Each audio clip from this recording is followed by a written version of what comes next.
This video is bilingual. Este video es bilingüe. Si estás suscrito a nuestro canal, obtendrás 5 € de descuento en tu suscripción a la revista.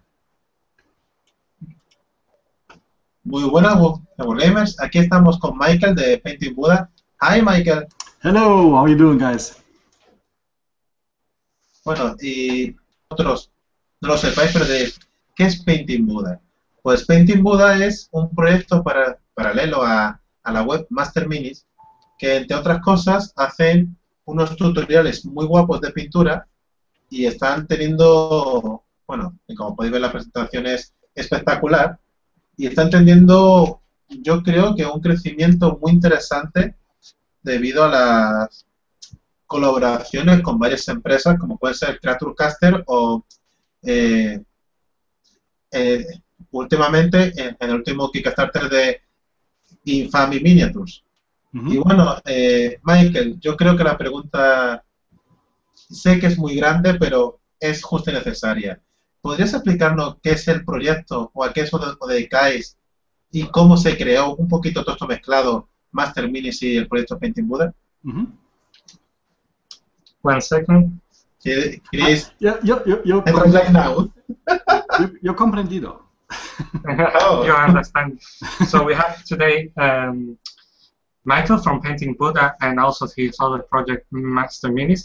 They make really great tutorials and DVD of painting like this one that has a really professional so beautiful box. Thank you. Thank you. And are really interesting. They are also really growing and making collaboration with Infamy Miniatures and Creature Caster. And we think this question, although it is really a large one, it's really necessary. What is the project of Painting Buddha and Master Minis? What you are doing and where it goes? A long time ago, and far away. Yes. Actually, I think that start is really not that bad. A long time ago, not in a very far galaxy, but in a different life at least. I worked in the retail industry. I worked for a company called Aldi. It's a German discount food retailer, and I was rather successful, if I may say so myself, in that company. But when I was 28, I knew that my future in that company was kind of secure and that I would have a pretty good career. And I decided to that if everything goes well, that I would start a miniature company when I'm 42. That was just a dream I had, and well, everything worked out the way I planned. And when I was 42, I had stopped working for Aldi and I started Painting Buddha. You want to translate that part first? Yes, sure. Alessio Cavatore talks so many more. Yes, he talks really more. Usually I have 1.5 page when Alessio Cavatore talks. Ok, principalmente va a continuar luego. Dice que no es un principio muy malo el que has hecho, la introducción hace mucho tiempo. I am very bad guy, I know. En una galaxia muy lejana, pero en otra no sería mejor. Bueno, el caso es que estuvo trabajando en una empresa de alimentación, Aldi, y como vendedor. Y no le iba nada mal, de hecho le iba muy bien. Y él pensó que si le seguía yendo así de bien, cuando cumpliera 42 años lo iba a dejar y se iba a dedicar a la industria de miniatura. Y ese fue el motivo por el que creó Painting Buddha. El hecho es que le ha ido muy bien, estaba teniendo mucho éxito y creó Painting Buddha. So, Michael, go on. Okay. So it didn't really start right away. I had like a little vacation between leaving my job at Aldi and starting Painting Buddha. I lived in Japan for 2 years. And in this time, I didn't really work or anything. I just studied Japanese and tried to kind of think about the rest of my life. So when you're 42 years old, when you're getting almost 42, this is about half your life, if all goes well. And I just thought to myself, well, what do I want to do with the rest of my life? And the miniature community in particular, not just painting miniatures, not playing, but going to events, meeting people, going to painting classes and so on, was always a very, very enjoyable part of my life, and I decided that this would be an area that I wanted to do something in. And that's how the idea about making a company in this area came up. Ok. Vale, básicamente está diciendo que cuando dejó su trabajo en Aldi y entre el periodo que dejó su trabajo en Aldi y montó Painting Buddha. Hay que hacer un pequeño inciso para los wargamers que no sepan qué es Aldi. Aldi es una cadena de supermercados muy grande. En España también está, pero quizás sería más fácil compararla con Mercadona, con Supersol, con Carrefour, porque Aldi ya se ve mucho menos, pero es un inciso para que la gente lo sepa, son supermercados. Sí, ¿verdad?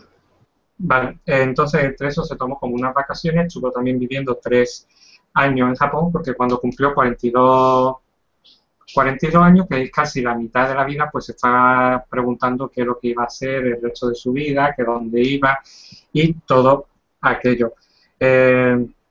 Él disfrutaba realmente muchísimo el mundo de las miniaturas, ir a eventos, juntarse con grupos, recibir las clases de pintura, y eso es lo que le llevó también a decidirse ya finalmente a montar Painting Buddha como empresa y dedicarse profesionalmente a ello. And at that time, when I returned, I was in Japan for 2 years, and I really thought a lot about like everything. As I always say, life, the universe, and everything. From Douglas Adams' Hitchhiker's Guide to the Galaxy. That's actually one of the many inspirations I have for what we're doing here. And I decided that we want to try to do something a little different in the industry. You know yourself that today the market for miniatures, miniature painting, miniature gaming is not necessarily exploding. It's not like growing rapidly, and there's millions and millions and millions of people doing tabletop or painting miniatures, which I think is a pity, really, because it's a really beautiful hobby. It has given me a lot. It has actually literally changed my life in many positive ways. And I wanted to give this kind of, I wanted to give my best effort to grow the community and make a company that helps growing this community. And so that was the basic idea I had. And then I obviously had to find people. I'm not a very good painter. I can paint well if I really sit down, but I'm not the best painter. I'm not the best gamer, but I know a little bit about business. So I said, well, if there's 2 things that I need and I can't do, I need to hire people, and that's when Ben Comets and Mati Zander, the 2 guys that are working for me now, and we just recently hired Matt Sexwish as well. These 2 guys were the first people that I wanted. They had no idea I wanted them at this point. And I moved back to Germany from Japan. I moved to Berlin, where both of them live. And I moved right in the middle between them. So Marty's house is about 1 kilometer from my house. And Ben's house is about like 5 or 6 kilometers from my house. And yeah, that's when I contacted them. And that's when I told them for the first time that I wanted to start a miniature company. Kindly stalking. So, okay. 1 second. Bueno, en todo ese tiempo que estuvo en Japón, reflexionó dónde voy, a dónde vamos, las dudas grandes del universo, del sentido de la vida, y un poquito orientado también como la guía del autoestopista galáctico, que es la referencia que ha hecho Michael. Bueno, el mercado de la miniatura es un mercado muy interesante, y aunque hay mucha gente dedicándose al tema de pintura, haciendo muchas cosas, aún realmente no ha explotado, y es una pena, no está en un auge directo. Y él ha visto distintas vías o cosas que podía aportar al hobby, y tuvo esa idea. Por lo tanto, ¿qué hizo? Sus 2 personas con las que está ahora mismo, que es Ben Comet y Mark Candle, pues él quiso contrarrestarlo. Ellos todavía no lo sabían que estaba interesado en ello, ni le había planteado el proyecto, ni nada, así que se mudó a Berlín, a 1 kilómetro de uno y a 4 kilómetros del otro sin saberlo, ¿vale? Y contactó, sin saberlo ellos. Sin saberlo ellos. Sí, sí, él sí lo sabía. Entonces contactó con ellos, ¿vale? Y ya le presentó todo su proyecto, aparte de estas dos personas, tiene a un tercer integrante que es el nuevo, que no he cogido bien el nombre cuando lo digo. The third one was the new one that is. Oh, that's Matt Sexfish. He's also a golden demon slayer sword winner, a good friend of all of us. But yeah, the interesting thing is I knew what I wanted to do at this point. Marty and Ben had no idea, right? So I moved to Berlin. I already knew that I would eventually convince them to join me. Now Marty worked as a freelance sculptor for many years already. So he worked for different gaming systems and so on, and sculpted miniatures. Ben was a successful architect with a very secure job in an architect firm. And I basically told them that I wanted to change a little bit of the miniature industry. Told them a couple of my ideas, and we'll talk about them a little later. And they were so convinced that Ben actually left his job to start with me, and Marty kind of closed down his sole proprietorship and also joined us here.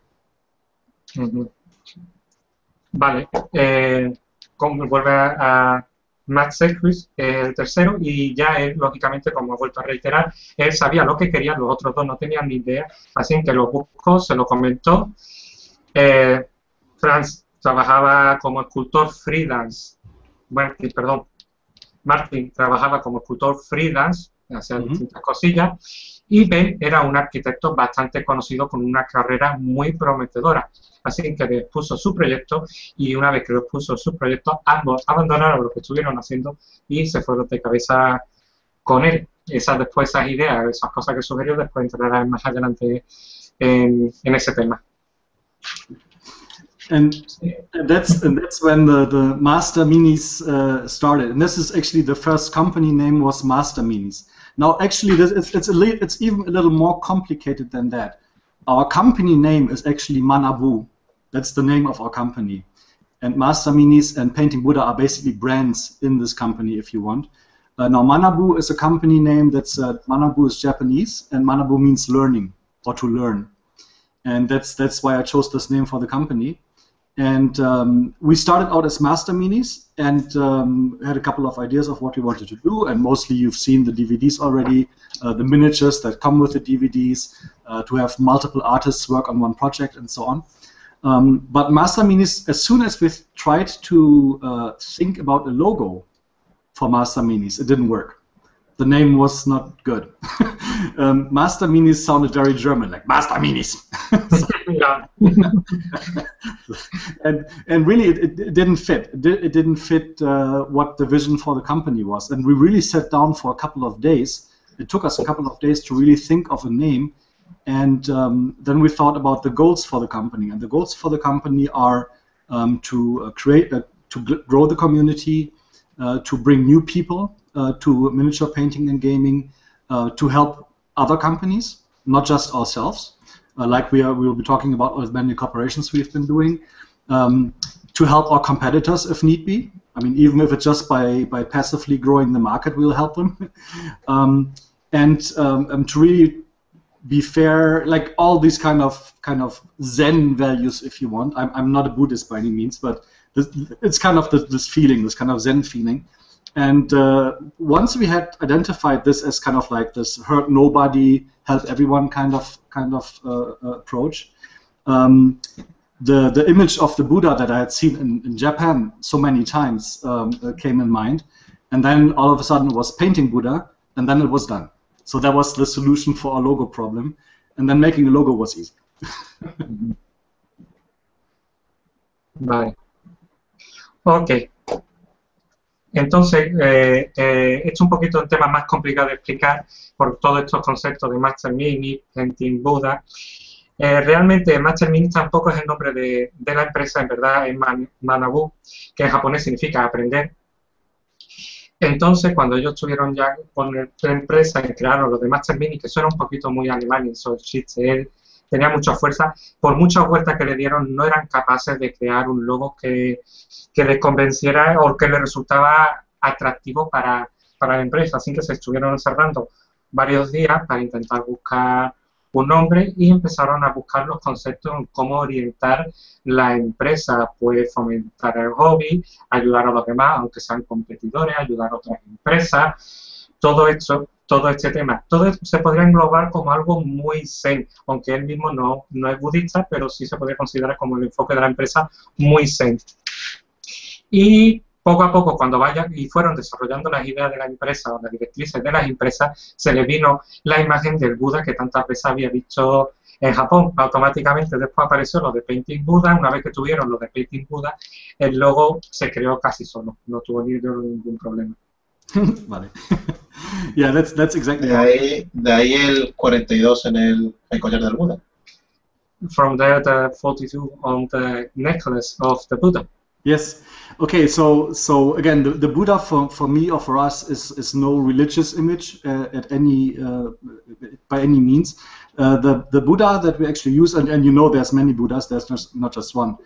Is Hodai, and Hodai is a Buddha who is very liked by the kids. He's a fat man. He's always laughing, and he has this big sack full of garbage, and the kids love this because it's all toys. And that also reminded me of us, really, of us nerds. It's like if we see like a bag of miniatures, we go like, "Ooh, a bag of miniatures," and most people would probably say it's just crap and garbage. Who needs that? And we just love this kind of stuff. So that was another connection there. The chain with the 42. Now, if you don't know Douglas Adams' Hitchhiker's Guide to the Galaxy, it's a book, or it's actually a trilogy in 5 parts, which already says a lot. The Hitchhiker's Guide to the Galaxy is a very, very funny book, and for me it's a very character-building book. It's very crazy. It's very British humor. It's a sci-fi story where the planet Earth gets destroyed. And in this book, an answer is a very important answer. So there were these... you want to do this first because the rest is going to get longer. No, I think I know where you are going. Oh, okay. So, I try to make it as short as possible. In the book, there's this super intelligent race, hyperdimensional beings of the color blue, and they want to know the answer, the final and ultimate answer to life, the universe, and everything. And they built this giant computer called Deep Thought. And Deep Thought calculated for 7.5 million years the answer, or the answer to this question. And after 7 million years, he came back and said, "Yep, I have the answer, but I don't think you're going to like it." And the people said, "Oh, we need to know the answer." And he says, "Well, the answer to the ultimate question about life, the universe, and everything is 42. And that's really all he said, and nobody knew what the question was. And that is kind of like a repetitive theme in the book, and that's where the 42 comes from. And I just like that number. It's just I don't believe in Buddha, and I don't believe in the number, but I like them both. Okay. 1 second. Sure. Como vuelve a reiterar que no es religioso, no utiliza Buda como un símbolo religioso y como bien sabéis, hay distintos tipos de Buda, distintas representaciones. En este caso, el Buda que ellos utilizan están representados por Hodai, que es un Buda sonriente, bastante gordo, que tiene una bolsa llena de basura, que los niños consideran que esa basura que llevan en el bolso son juguetes, y esa asociación de que lleva en el bolso basura, que son juguetes, pues se asocia a las miniaturas, que para el resto son basura, que es una tontería. Para nosotros nos llena mucho. Había esa complicidad entre el mundo de las miniaturas y esta imagen del Buda. Ahora bien, el número 42 es un gran fanático de la trilogía, que son 5 libros de la autopista galáctico. Y ahí hay una raza de azul profundo que quiere saber la respuesta al sentido de la vida, de dónde viene el universo y todo ello, y construyen un ordenador gigante.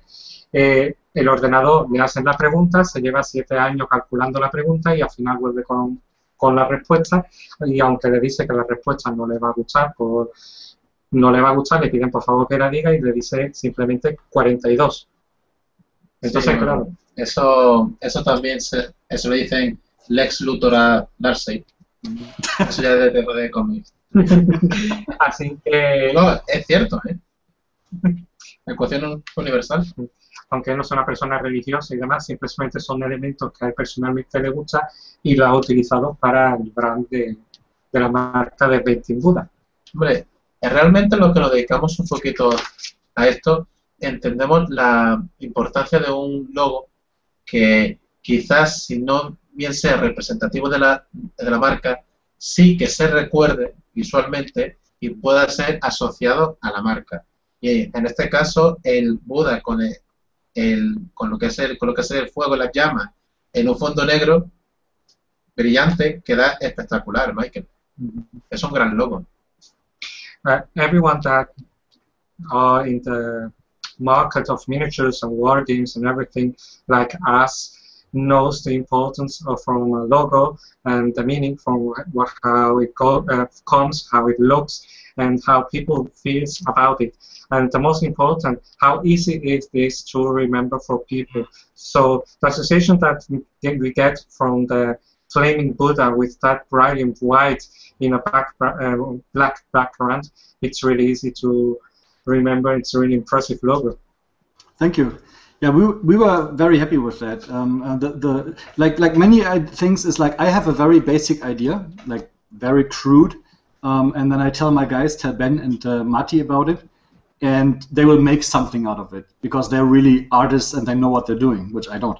So Mati actually made this logo, and it very actually I might do a post at some point in the future where I show my old original logo, which looks different, but you will recognize it. But in the logo, for example, there's a lot of kind of hidden things. For example, in the beam around here, there's 42 beams. There's 21 black ones and 21 orange ones, and it's like the number 42. You will find this like everywhere. Anything we do has something to do with the number 42.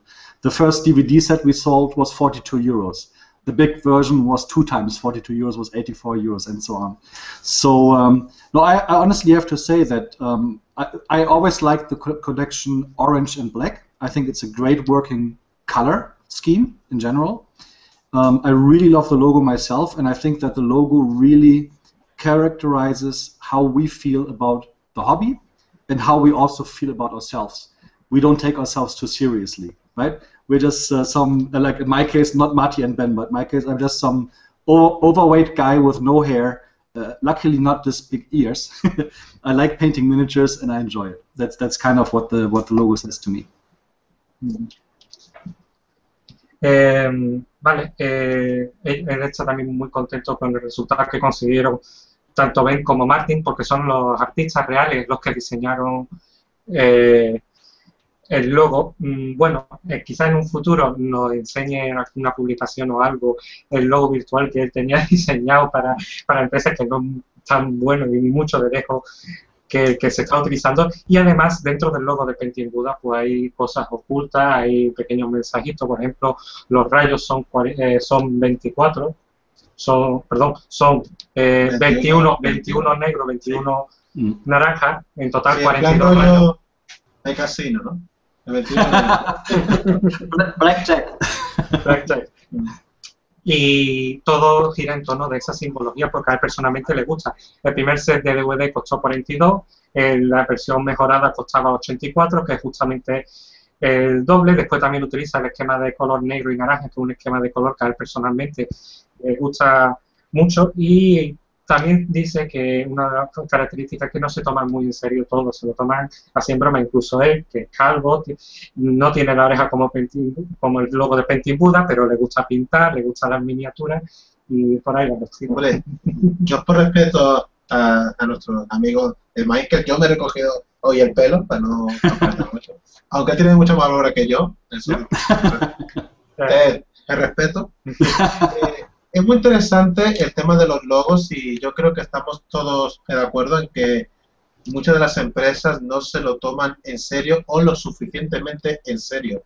Nosotros hemos tenido varios logos, empezamos con un logo que era básicamente un color, las letras en verde y en negro, y luego nos fuimos a una gama de colores muy parecida a tu logo, que ha sido el logo actual, que son una especie de letras de fuego que pongamos sobre lo que pongamos, se ve muy visual.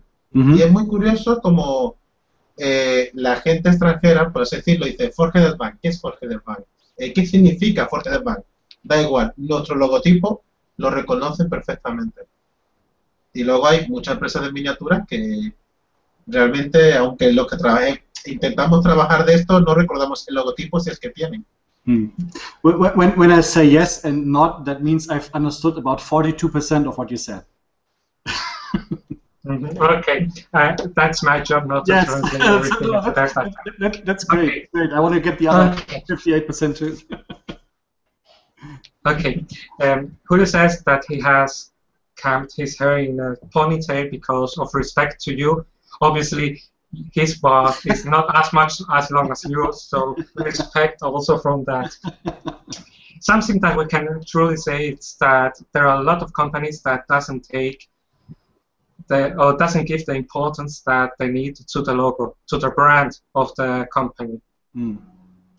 So we have seen really a lot of stuff. Our brand, for example, was first colorful, second one was green and black, and our last brand is that with fiery leathers that we have there upstairs.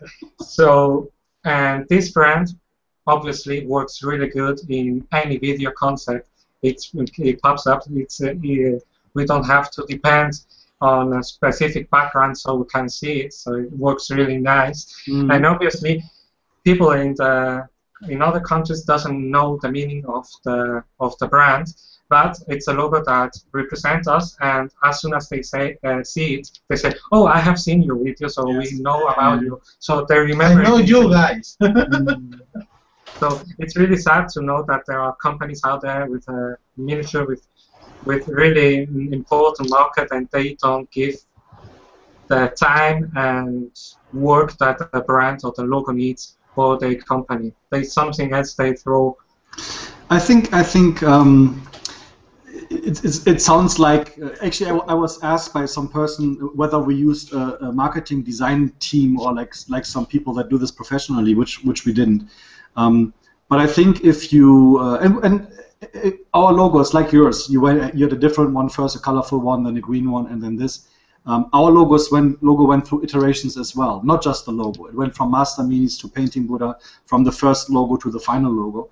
And I think if you really sit down and take the time to think about what you're doing there, and everybody in the group, and for us it was 3 people, in the end we're happy with the result, where we all said, this looks cool. That's when you're done with it. And I think, I don't often think about us as a company. Of course, yes, we are a company, but really we're just 3 guys that love what we're doing. And if we love what you're doing, in the end, the result hopefully will be enjoyed by other people as well.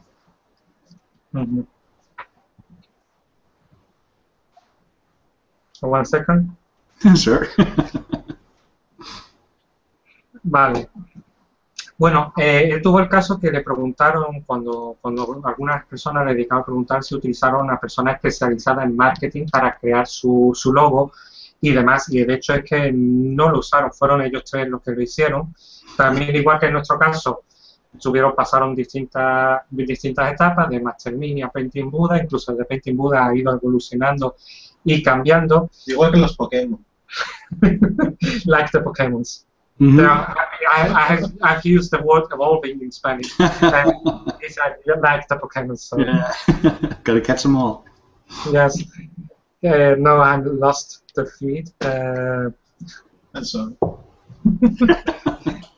Vale, entonces ellos se sentaron y consiguieron el logo. Que lo importante es que cuando alguien está haciendo algo en grupo, que todo el mundo acabe al final de acuerdo con lo que está haciendo, porque en el momento que todo el mundo diga esto nos gusta, esa es la versión correcta y ya no se debe de seguir, o sea, eso tiene que quedar uno. Y también es muy importante que uno disfrute con lo que haga, porque si todo el mundo que trabaja en tu grupo te está disfrutando con lo que hace, la gente que lo vea y básicamente su público y todos los demás que estén involucrados van a acabar disfrutando con el producto. Bien, bueno, entonces vamos a hacer un último comentario acerca de logos y vamos a volver con Painting Buddha. Por ejemplo, un logo que a mí me tiene maravillado es el de Prodos Games, que lo uses como lo uses, queda bien.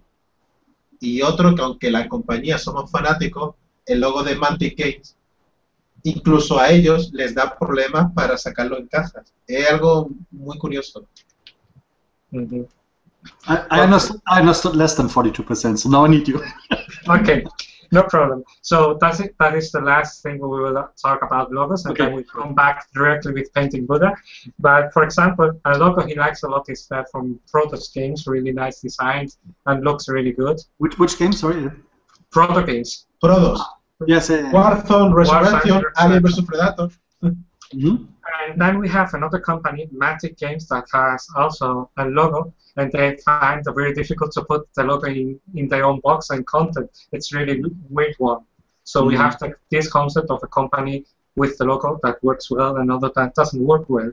A logo is something that you will stick with for a long time. Changing a logo is like changing a brand. That's something you don't want to do.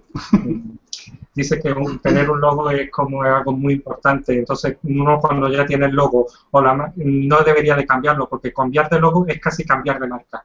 Y Por ejemplo, Games Workshop creo que ha cambiado de logo 3 veces en 25 años.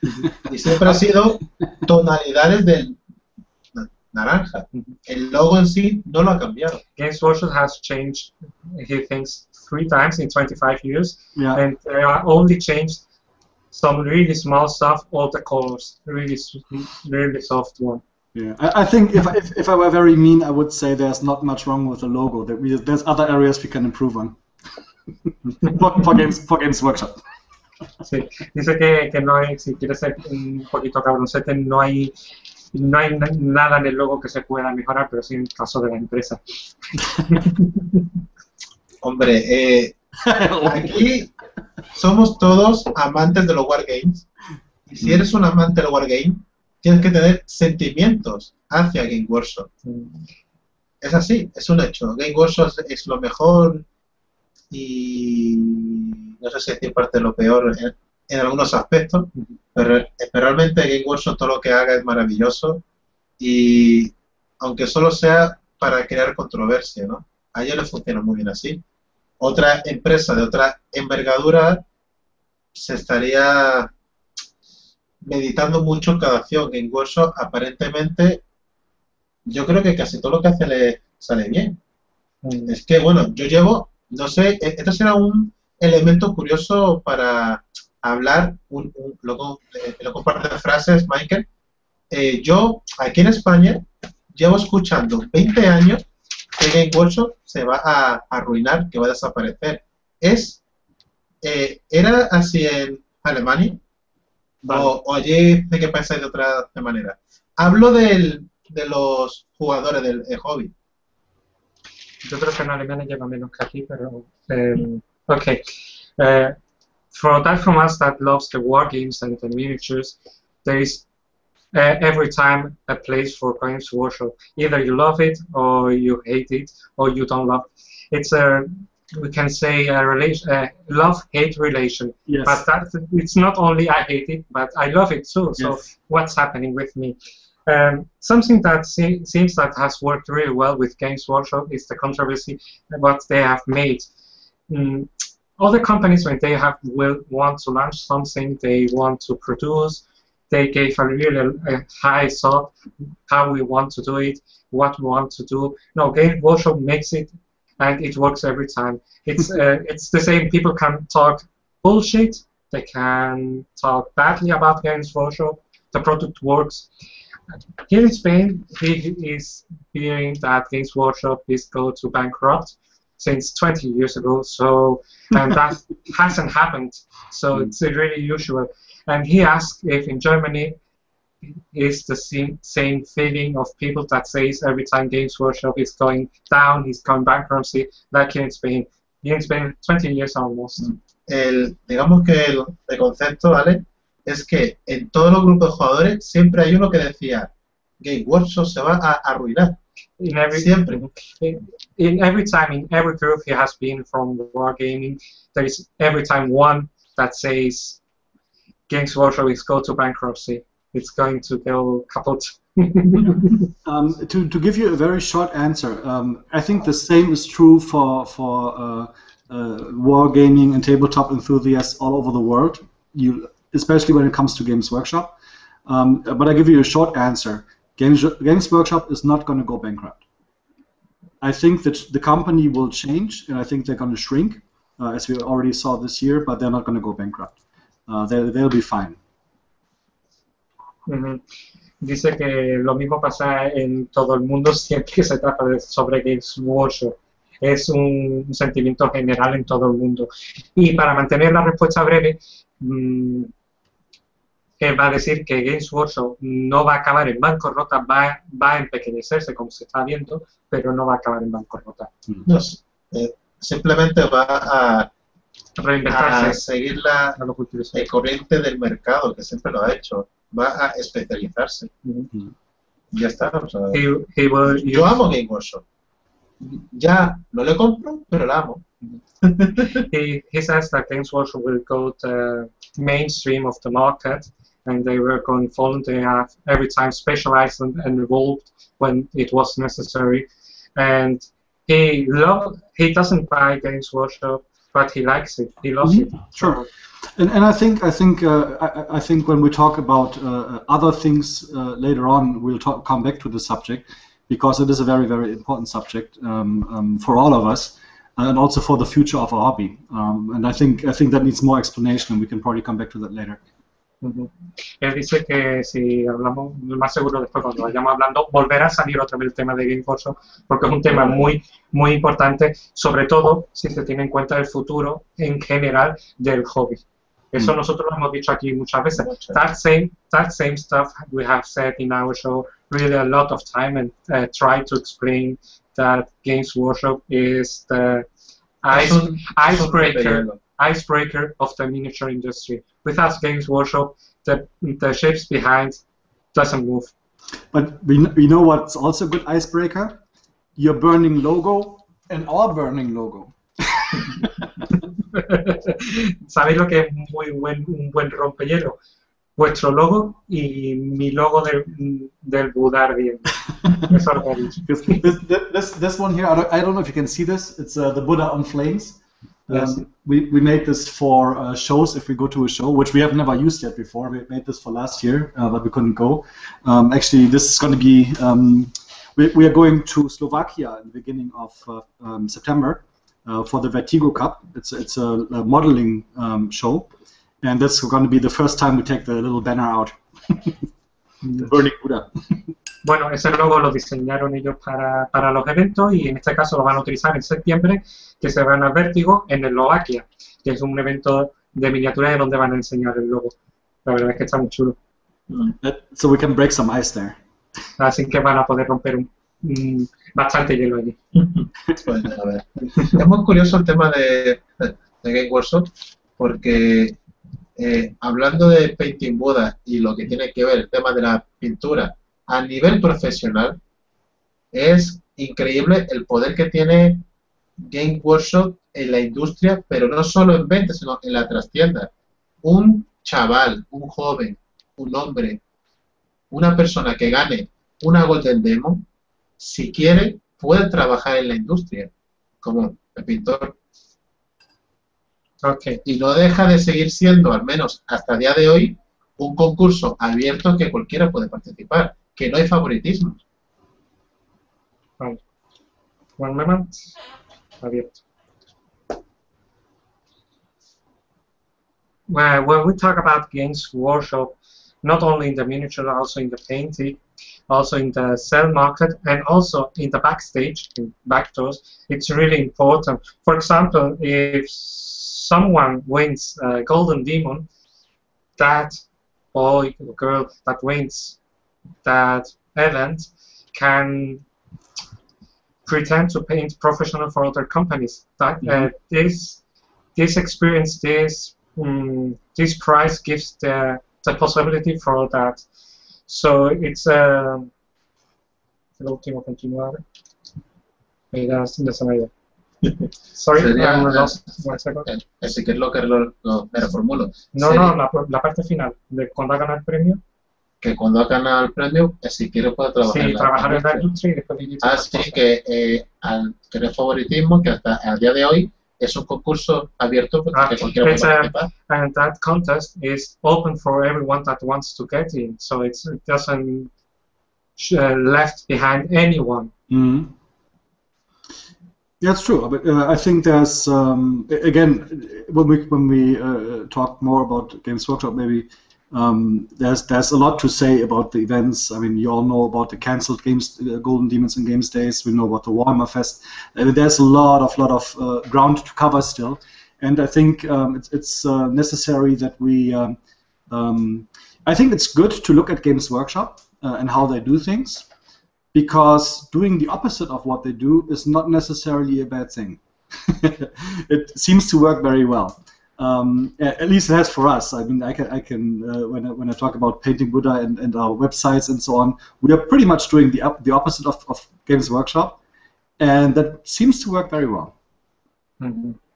Bueno, que tampoco hay que hablar mucho de Game Workshop porque ya volveremos seguramente a hablar más adelante sobre el tema, y lo que sí es cierto es que hay que mirar con mucho cuidado si está en la industria lo que hace Game Workshop, y además que conviene, porque incluso ellos que miran Game Workshop hacen lo contrario y les sale todo bien. O sea que para saber por dónde van los tiros, en qué dirección va el mercado, e incluso haciendo lo contrario de Game Workshop, las cosas no salen mal. Así que siempre es algo bueno. Voy a hacer una pequeña pregunta broma, Michael, ya para terminar este tema. ¿Cuál es el sentimiento que os entra en Painting Buddha cuando lancéis los DVDs, que suelen ser, bueno, que luego vamos a hablar un poquito de los DVDs, que en el contenido?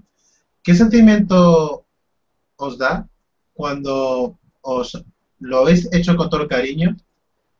Habéis creado muchos matices para hacer peanas, para hacer luces, contrastes, y os dais cuenta que la mayoría de las preguntas, yo presupongo que será así, diría, bueno, ¿y esta técnica cómo la puedo aplicar a mi Space Marine? ¿Cómo os hace sentir eso? esa little joke, ¿eh? Okay. Okay, this is a joke question. So we know that you bring into the market your own DVD, launching it after you have put a lot of work, you made a lot of stuff, how it should look, what color to use. There is a lot of work in production, and it also has a lot of love, and you get also a lot of satisfaction at the time you have finished it and say, we can publish it, it's done. Mm-hmm. But what the feeling do you get when someone says, really cool DVDs, we like them, but how can I do that, what you've shown in the DVD on my Space Marine? You know, we actually get this question quite a bit, whether it's a Space Marine or an Orc or a Tau or whatever. And I think there's a couple of things to consider. If I look back at our season 1.1, the first DVD that we gave out, we had Rafael Garcia Marin for Volumia, who painted, and we had Ben paint on those DVDs, the 6 DVDs, and they both painted the same diorama. So they both painted 2 miniatures and the diorama. And they used very different techniques. Ben uses his wet and wet technique, Rafa used airbrush and blending techniques and oils even at some point. So very, very different techniques. And what we are trying to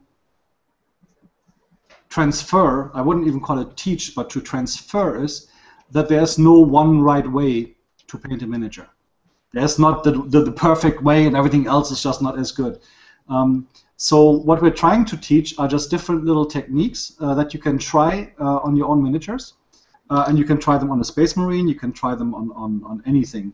For example, if I look back at season 1.1, we looked at rounded surfaces like shoulder pads, for example, or the chest of a miniature, or a knee, or whatever, and how to actually make a rounded highlight, right? So we taught how to make a rounded highlight, and not how to paint a shoulder pad from a Space Marine. And you need to be able to transfer this kind of knowledge. Vale. Okay. Bueno, la reciben mucho, la verdad. Ahora bien, cuando ellos lanzaron el DVD 1.1, que fue Rafael García Marín y el otro era... Ben Comets, our guy. Ben Comets, okay. Volumir and Ben. Y el otro era Ben Comets. Le entregaron los mismos dioramas, las mismas miniaturas para pintar. Cada uno utilizó técnicas distintas, uno pintura más clásica, el otro utilizó aerógrafo, óleo, fusionando los colores. No hay una forma específica de pintar o que muestran. Ellos van enseñando más que bien técnicas pequeñas para que vayan utilizándolo. Por ejemplo, en ese set de DVD, el 1.1, enseñaron a pintar o iluminar zonas redondeadas. No dicen tutorial para pintar hombreras de Space Marine, sino simplemente para iluminar zonas redondeadas. Entonces ya viene un poquito también en el usuario saber que esa técnica la puede usar en la hombrera de un marín y aplicarla correctamente. De eso viene ya la habilidad de cada uno de los pintores. Hablando ya de los 1.1 y punto tal, a mí me ha sorprendido mucho que en el DVD, bueno, son dos DVDs de hecho, aquí se abre, en el 1.2 está dedicado a freehands y estandartes. Es una pasada. ¿Tú ya te lo has visto, no? Sí. Me comentan un poquito. Okay, so going strange to the DVDs, talking about them, we have here the DVD 1.2 that is about freehand and banners. It's really interesting. It has 2 DVDs. Each one is a different banner, and they look really, really great. One moment. One moment. Like Jorge Desván.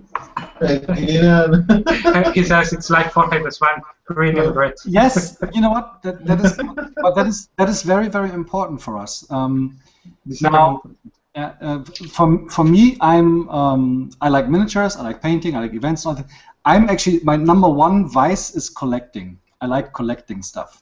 I have 23 years of collecting miniatures in my back room. My back room looks like a big Games Workshop store. I would say I have probably as many boxes as any Games Workshop store in the world, literally under my bed. My bed is on the 2nd floor. So I collected for over 23 years. And the same goes for DVDs. I like collecting special editions, like the Lord of the Rings fold-out box and these kind of things, like Battlestar Galactica, the collector's edition, and so on. And when we made the DVDs, we had a decision to make. Are we going to make DVDs like everybody else? Like other companies, they use the normal plastic DVD, there's like a paper inlay in there and that's it. Production cost of this DVD is €1, right? Or are we going to make a really nice box, high gloss varnishing, inside printing, fold out box and so on, transparent inlays and so on, and that cost us €5. We can't change the price of what we sell it at. It has to be a reasonable price. So we said, well, we just take a little less profit and make a really cool DVD because that's what we would buy. Vale. Dice que es una persona que le gusta mucho coleccionar. De hecho, lleva 23 años coleccionando. Su cuarto trasero parece literalmente una tienda Games Workshop de la cantidad de cajas que tiene. De hecho, cree que no hay una tienda Games Workshop que tenga tantas cajas como él. Y todo eso lo tiene, otra vez reiterando, literalmente debajo de su cama, porque está en la planta de su cama, está en la planta de arriba. Para él, el tema del coleccionismo es muy importante y podrían haber hecho 2 cosas: sacar una caja de plástico con una funda y el DVD dentro, que eso en el tema de producción lo hubiera costado €1, o sacar, como lo has visto, que se abra barnizado con cubierta transparente, con los 2 DVD, con todos los dibujos personalizados, todo específico, que eso ya en el tema de producción les salía mucho más caro, que eran €5. Lo han hecho y tampoco podían subir mucho el precio del producto, así que han preferido ganar un poco menos y sacar un producto que a ellos mismos les gustaría coleccionar o tener, como el caso de los DVD. Aquí hay comentario de, bueno, hay un par de comentarios, los de Esteban de Jiménez, no hace falta comentarlo porque dice que faltan 17 horas.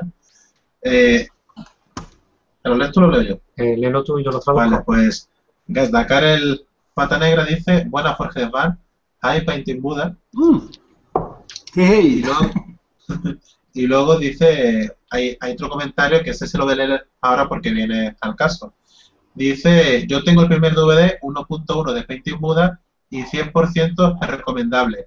Ver dos artistas como Volomir y Ben Comet, verlos aplicar varios estilos en pintura de miniatura es increíble. Gashnaka, Gracias. Gashnaka says that he has the first DVD 1.1 and it's really 100% recommendation for everyone to have them because seeing two artists like Volomir or Ben Comet painting and using different styles of painting, it's in a miniature, it's really incredible. Thank you, thank you. Yeah, it's we have actually one of our strongest countries for supporters, for people that actually purchased our DVDs, is Spain. Number one is Germany, which is a little natural because we are from Germany, so we have a lot of people we know. Number two is the UK, and number three is Spain and the US, almost the same. And so there's a lot of people in Spain that actually support us, which we appreciate a lot. That's also one of the reasons why even on the first DVD, we already had Spanish subtitles on there. And of course, on all of the future DVDs will also have Spanish subtitles, just because it's easier to read something in your natural language and then understand what's going on. Mm-hmm. Ok, dice que España es uno de los países que también más fuertemente le está apoyando a Painting Buddha, donde más le compran. Es lógico que primero sea Alemania, después le sigue UK y después está España empatado con US, donde reciben más. De hecho, para ellos, por eso ya lo saben desde un principio que era importante y por eso desde el DVD 1.1 ya existían los subtítulos en español y también lo va a ver más adelante. Hombre, y nada, aquí mandarle un saludo a Volomir, que con Volomir tenemos que llevarnos bien porque comparte piso con ciertos pesos pesados. And from here we give a greetings to Volomir because we have to get along with Volomir because he lives in the same apartment from Scale 75. Scale 75, really important people in the market, so we have to be. Son muy buena gente. Honestly, if you can't get along with Volomir, who is probably one of the nicest people on this planet, then you are really in trouble. Dice que si nosotros no somos capaces de llevarnos bien con Volomir, que es una de las personas más agradables y más buenas del mundo, la verdad es que tenemos algún problemilla. Pues realmente, ahora que lo pienso con Volomir, creo que nunca cruzado ninguna palabra. Quizás algún que otro comentario en internet, pero palabras nunca. Curioso, tendría que decirle hola. Ha comentado varios de nuestros vídeos, pero yo con él directamente nunca he hablado. Now that he says he has never directly talked with Volomir. Cosas raras. Maybe through internet there are some comments in our videos from Volomir and so on, but we never get in the talk that we got for 2 weeks ago with you or so on. So we should think about it. So yeah, he's a really he's honestly I know him for many years now, and yeah, he's an awesomely talented painter. He is a perfectly nice guy. He's very supportive of the whole hobby. He's giving a lot of classes in Spain, not only in Spain, but mostly in Spain, to teach other people how to paint miniatures. He is very passionate about the hobby, and yeah, he's just a nice guy. Dice que es una persona con mucho talento, muy amable, que da clases no solo en España, sino en distintos sitios, pero sobre todo en España, que la gente le cae muy bien, muy apasionado en el hobby y apoya mucho todo esto. Saca un momentito los dos DVD. Voy a preguntar un par de cositas sobre los DVD. This is the... Okay, this one first. So, after I've watched the DVDs, there are, in the 1.2, there are 2 panels, different painted. The approach is almost similar, but they have their own style with it. But I think freehand is something that maybe the majority of people that paint miniature is afraid of. Yes. Or doesn't think we go to the easy printing the banner or other techniques that doesn't allow us to to make a freehand. In these DVDs, with the edition that you made of the video, you make it looks really easy. For almost everyone can make it. Well, the thing is, it is very easy, and everyone can make it. For me, no. No, I know. Also for you. Yo soy un apasionado del pincel seco y no lo cambio por nada. He loves the dry brush and he doesn't change it for anything else. Well, dry brushing is great. On banners and freehands, that's a little counterproductive, but. So the question is, after watching the video, how long does it take for you to produce this product, like this video? Because there are different camera angles, there are different soundtracks, there are different approach. So even both DVDs are different. What people can see in the DVD, yes. The layout of the screen is different in both. Yeah. So how much work do you put on that for recording for the artist? Okay, let me return the question. How long do you think we need for 1 hour of video? How much time do we need for that? How many hours do we need for 1 hour of video on the DVD? Recording? No, the whole thing. So we're recording 1 hour. So sorry. We have 1 hour on the DVD. Recording is much longer, obviously, but we have 1 hour on the DVD. How much time do we need to produce this 1 hour? Well, for that 1 hour, you have to invest maybe 5 to 10 hours recording, looking the angles, stopping, moving the camera. Please try again with this angle. Es una forma de pedirle trabajo y no ¿O cómo? He's asking me if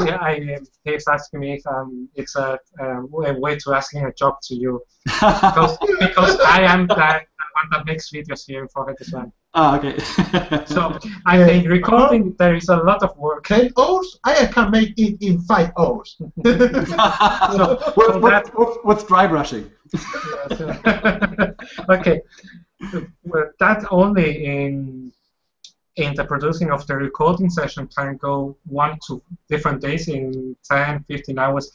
I don't know how long it takes to really paint everything, but for 1 hour, almost 5 times its approach of material. After editing is the same. When you have a product of a video, or usually in 1 hour video, when I am editing a 1 hour video of 3 or 4 cameras, or different days, or maybe 1 to 2, 3 days.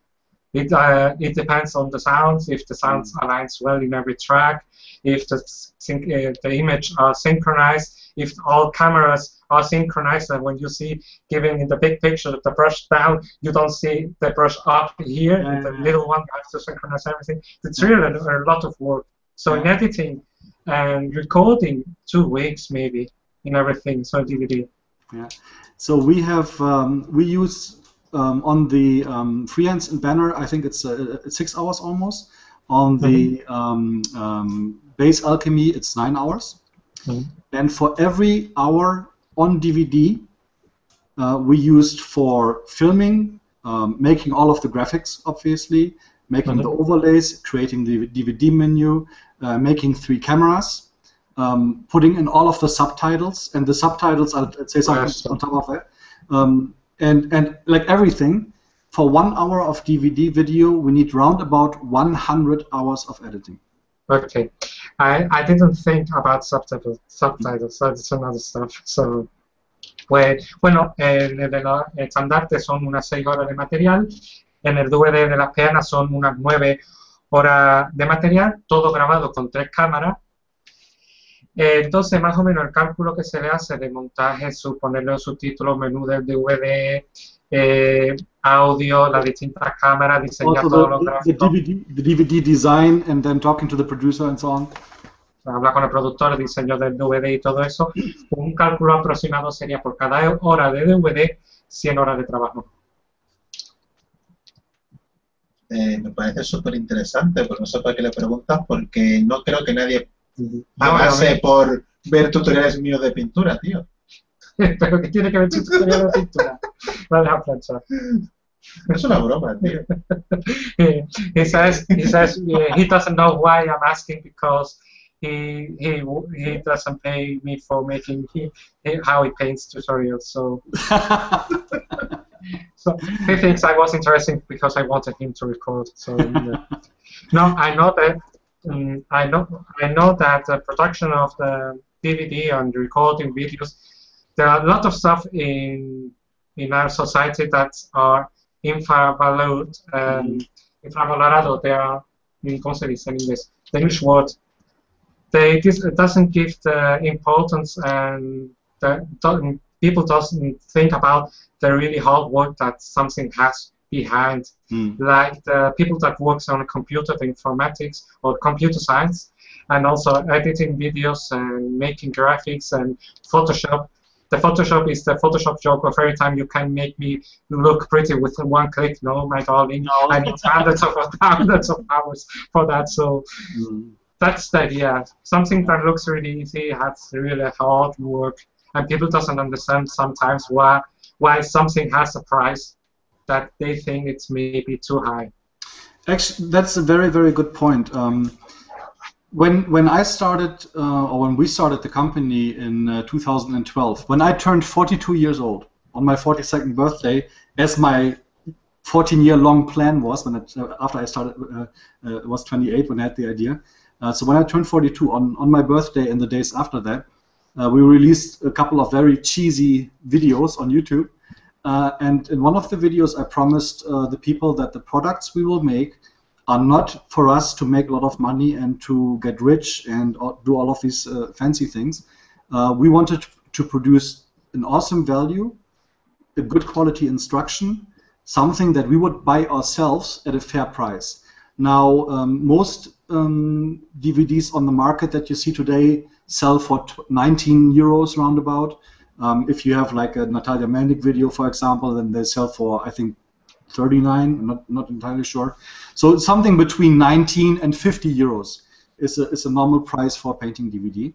And we wanted to create something better at the lower bracket of the market. And I actually have a graphic here, which we just produced today. We will post about this probably tomorrow or the day after tomorrow. And that shows the production cost. So if you maybe want to translate this first. Bueno, yo le he estado diciendo a él que, claro, de una vez sabiendo el tiempo de producción y demás, tanto la edición de vídeos como la informática son una empresa un poquito o negocio que se infravalora mucho, o sea, no le dan la importancia que se necesita en el trabajo que hay detrás. Como bien ha dicho, una hora de vídeo en DVD son más de 100 horas de trabajo detrás que no se ven. Y entonces eso puede llevar a que la gente muchas veces no entienda el precio de un producto, de por qué vale tanto, o incluso cuando el producto realmente no es caro por lo que te está ofreciendo y el trabajo que tiene por detrás, a la gente sí le puede parecer. Entonces, es lo que explica que a los 28 años, cuando ya planeó a los 14 años lo de montar lo de Painting Buddha, lo de los 42, pues cogió y sacó a los 42 años un vídeo un poquito cutre, utiliza el término cheesy, que de queso, o sea, de los de queso, cheesy, Sí. un poquito cutre. Video for Dummies, ¿no? Sí, diciendo que querían dedicarse a esto, no solo no por ganar dinero a mansalva, sino por sacar productos de calidad, que de verdad de gran valor, que sirvan, y sobre todo que tengan un buen precio, teniendo en cuenta que los DVD que se venden hoy en día en el mercado de pintura tienen un valor entre 19 y 15 euros, pues claro, nos dijo que habían desarrollado una gráfica, que es la que estamos viendo ahora mismo, que la habían hecho, la han terminado hoy y la iban a ir publicando más adelante. Y ahora cuando explique la gráfica, pues volverá al tema sobre el precio de los DVD. So this is the graphic. Sorry, yeah, I was just testing while you were talking. So, but I think it worked. So that's good. Yes, no, it works. Julio clicked on it, so people have seen the graphic. Oh, they already saw it already. Okay, cool. So yeah, so what this is about? The second thing I promise is that we will be transparent in what we do, so that we have no secrets and there's no scheming going on. So we will tell people exactly what we do. And people can then decide whether they want to support us, or, for example, if they want to make a pirate copy of the DVD, right? So we know that there's copies out there, so right. But people know what we're doing. They know how much work we put in there. They know that quality for us is very, very, very, very important. It's probably the #1 issue. Then the transparency that I promised for what we do.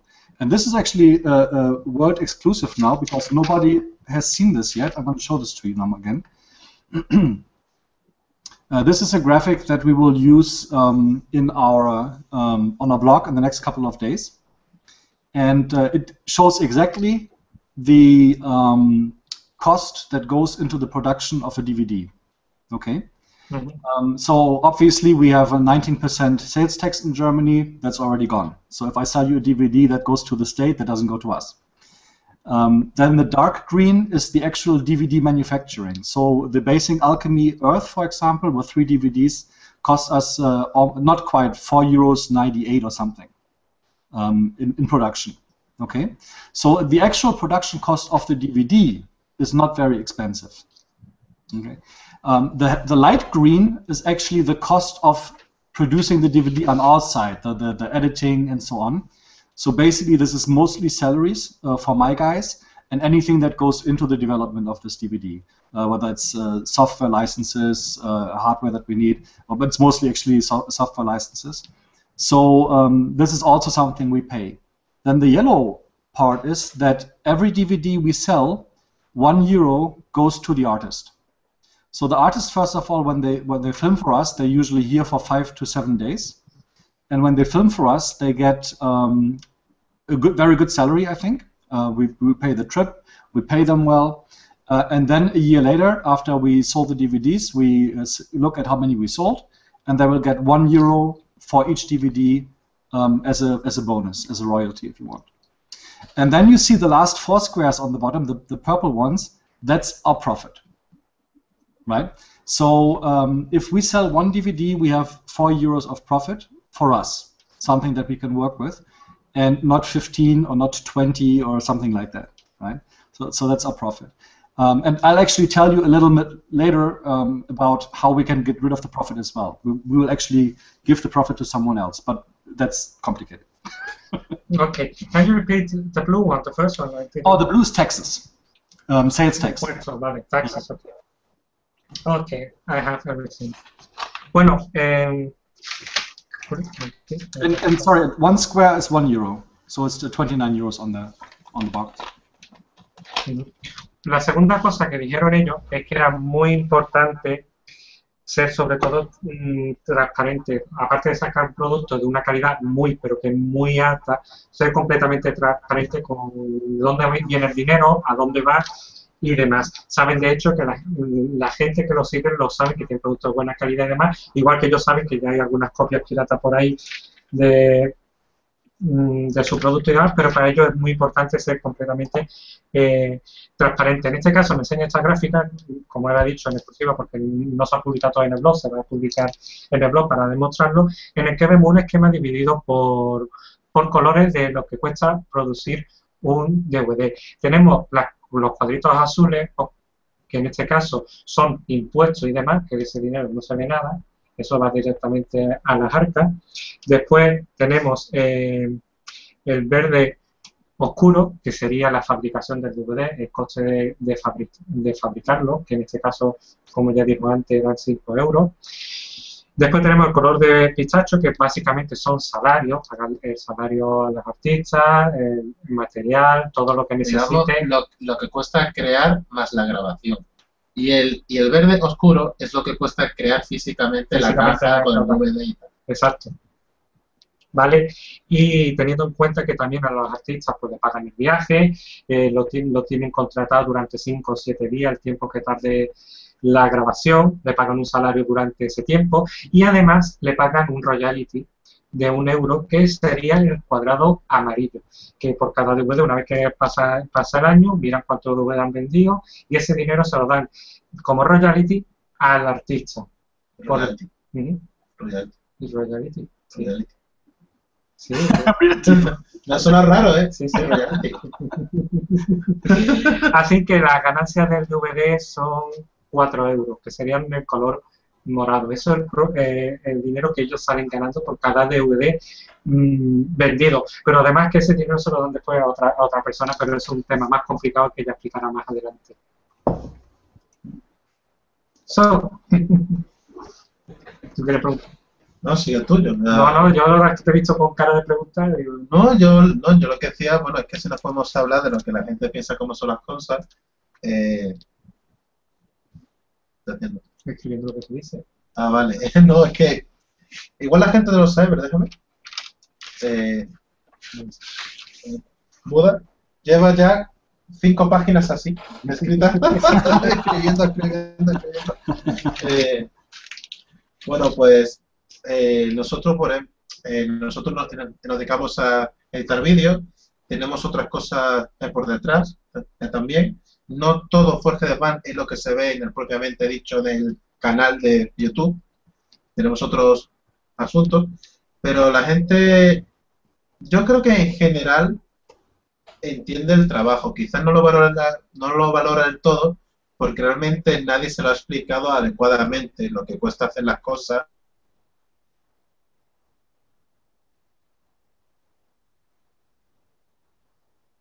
Now the video stopped.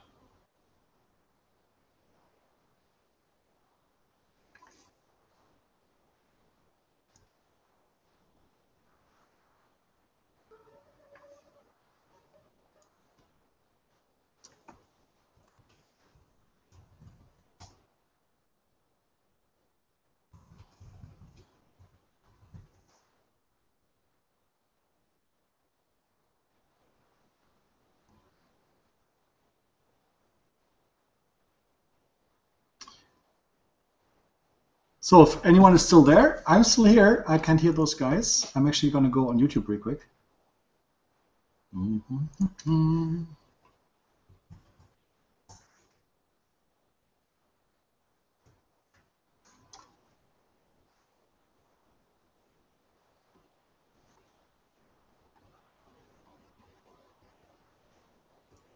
Seems to be offline.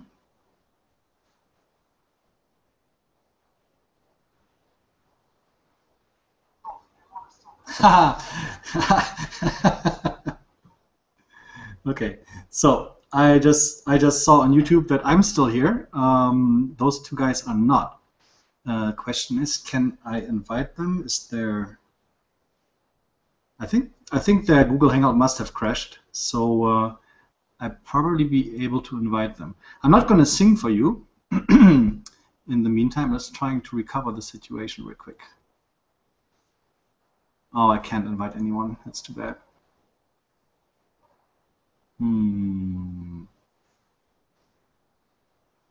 Yeah, they're gone. I'm just going to wait real quick. I'm going to start Skype to see if they're there.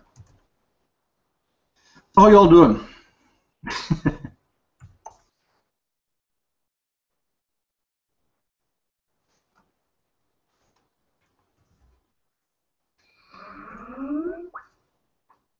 Okay, my Skype is started.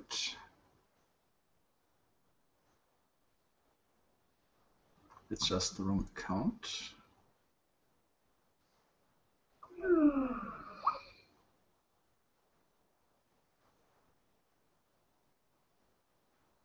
Yeah, they just left the Google Hangout. I think they will reconnect in a moment. I think I'm still there. I'm just going to put my YouTube video on. Yes, I hear myself humming. So hello. No problem with no show with the Buddha without problems. That's the way it needs to be. Okay.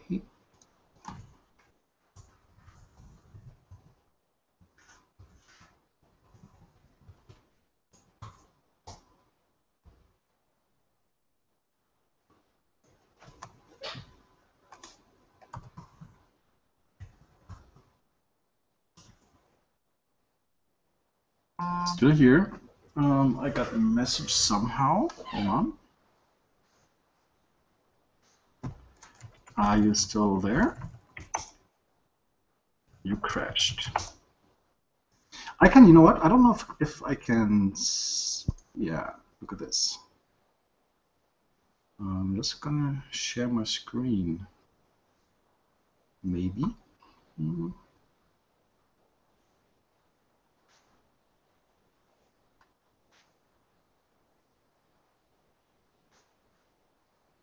Let's make this now. This is turning into a reality show. Look at this.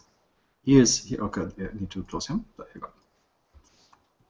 I think you are. You are. I think you are.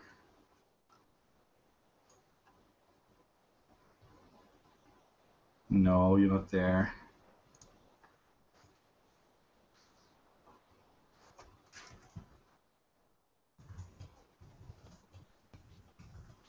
Pues no sabemos si. Okay. I think they're back. I think they're back. Let's. I don't think that has shrink when someone falls down. So sorry. This is awesome. I love this because we handle this really professionally. So, la gran pregunta, Michael, ¿qué es lo último que has escuchado? Porque nosotros hemos seguido hablando. Michael, what is the last that you hear? Because we have continued talking. Pero si quieres, vuelve a explicarlo tú rápidamente otra vez. Sí, bueno, vamos a... We will resume, he will explain it again and then translate it straight away. Ha habido un micro corte en línea y aparentemente nos ha expulsado a nosotros fuera, y ante la duda que si se ha emitido o no, vamos a resumir lo que hemos dicho muy rápidamente. Pues que grabamos una charla del pintor Rafa Archiduque, que es uno de los pintores oficiales, por ejemplo, de Perry Miniatures, de los hermanos Perry, en el que, claro, la gente entiende más o menos que editar y grabar cuesta trabajo, pero no sabe hasta qué punto. Alejandro debe de interpretar lo que ha grabado para hacerlo entendible.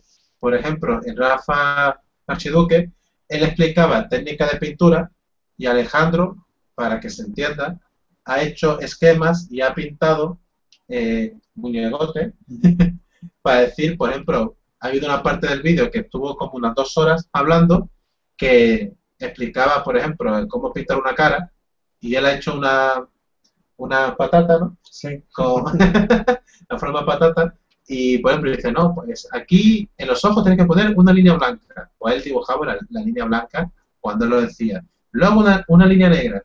Ese tipo de cosas que a lo mejor en el vídeo duran 30 segundos, un ejemplo, a él en conjunto editar las 2 horas le suponen muchísimos días, y ya lleva entre una cosa y otra creo que cerca de 2 semanas con ese vídeo. Obviamente hace otras cosillas porque no puede dedicarle el tiempo íntegro a ese proyecto, pero sí es un asunto que a lo mejor la gente que lo vea, el vídeo en YouTube, igual ni le da like. No pasa nada porque la gente es libre, pero nosotros cuando empezábamos decíamos, ay, la gente ¿por qué no le da like si no lo hemos currado? No pasa nada. Primero hay que intentar hacer bien las cosas para sentirse uno bien consigo mismo y con su trabajo, y no esperar que nadie te dé una palmadita en la espalda y tratar de hacerlo todo lo mejor posible. Bueno, me has pedido que lo resuma, pero creo que lo he alargado. No los he cortado hasta Okay, I will resume everything that he said before and now. Okay, cool. The first one is to say that Jorge Desuan doesn't only make what people can see in our YouTube channel of Jorge Desuan. We have also a lot of background work that people doesn't see, not only editing, but working and making stuff for other companies. So that's something that people don't see, and maybe it's not that people doesn't appreciate the work that you or we put in our videos, the much time that it takes to make them. It's more they don't understand how much it is. It's a point of view. Myself, I'm editing a video of Rafa Archiduque. It's a painter that works for the Perry Miniatures. It's one of his painters, and he gave a conference in the Sofia War Game. The Sofia War Game is a new war game event here in Spain, in Zaragoza. This was the 2nd edition, but it's really one that is getting strong and getting important in the industry.